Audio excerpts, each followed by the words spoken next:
Renzi आहे, Renzi आहे. नमस्कार भावांनो, कसं काय चाललं आपलं? मी चाललो भावानं घराकडे, म्हणजे कपाशी पाहण्यासाठी आलो होतो. तर त्यासोबत हे बघा, मस्त फुलं लागून आहे, सुंदर घाणेरी वनस्पती, आयुर्वेदिक वनस्पती आहे, लई फायदेशीर वनस्पती आहे. आपल्या आरोग्याच्या चॅनलवर सांगून एक दिवस याचे मी व्हिडिओ आणि माझं एक जुनं होतं चॅनल, त्याच्या मी माहिती सांगितली आहे. पण आपला काही तो विषय नाही. कपाशी पाहिली तर कपाशीमध्ये जे आपण परवा तणनाशक मारलं होतं, तणनाशक गेलं पण ते काही फायदा झालाच नाही. कपाशी आपली का म्हणते, सॉरी, आपलं गचाडा म्हणजे तण मेलच नाही. अशी भानगड झाली पाहता. तर पाहून चाललो आता घराकडे.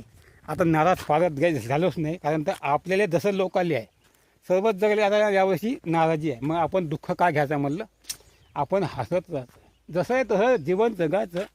आणि शेवटी आपला टाईम आला चाललं जातं, असं आपण ठरवून टाकलं. दुःख काम करायचं भावांनो. आता मी आनंद व्यक्त करतो आणि हसत बोलतो. आणि हे समोर असं मस्त सभोवताली निसर्ग सौंदर्य आहे.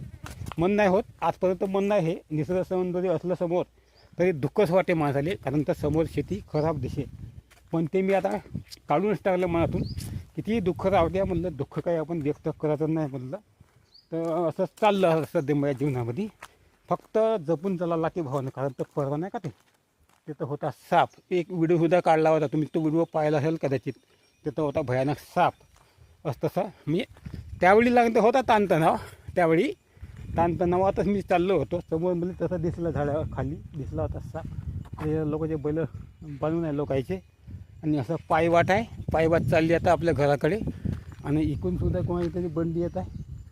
मी कसं आहे, आता हा रोड रस्ता असल्यामुळे ह्या त्या गावासोबत हा या रस्त्याची रहदारी चालू होती. त्यामुळे माझ्या बैल बंड्या असं तसं येतच राहते.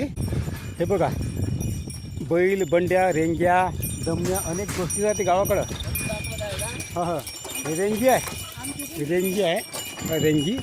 आणि ही बंडी आहे, बैल बंडी. हे बघा असं राहते का गावाकडं वाहन. या साहेबाचे बैल आहेत, बैल बांधते बंडीले, मग येईन घराकडं. आता साहेब बंडी थांबवते, बैल मला घेते, जाते घराकडं. तोपर्यंत आता आपण जाऊ आपल्या घराकडे. आता आपण हे बघा निसर्गाचा आस्वाद घेत आपण घराकडे जाऊ म्हणलं. हे लहान भावाची कपाशी आहे इकडं, भावाची तशीच, सर्वाचीच तशी कपाशी. मग तुमची कशी आहे कपाशी? कशी आहे तुमची? कशी आहे तुमची कपाशी? चांगली आहे ना? येतली यायला बोलत आहे. तिथं लावलं होतं का पाणी? पण नाही, पण ते पहिली तुमची कपाशी पहिली देऊ का? सगळे सारखे, पण ही जागा थंडी आहे. कसं आहे भावांनो, पाय आता फरक. हे जागा थंडी आहे, हे जागा थंडी आहे, आणि हे जागा गरम आहे. एवढा फरक आहे. तिथं दगडाचा पाट आहे आणि तिथं नुसतं माती आहे. अशी कंडिशन आहे. इथला फरक पडते बा भावांनो. आता चला भावांनो, आमचा हा छोटासा ब्लॉग आवडला असेल तर लाईक, कमेंट, शेअर आणि सबस्क्राईब करा. पाहत जावा आमचे गावाकडचे जीवन, आमच्या जीवनातले व्हिडिओ पाहत जावा. नमस्कार.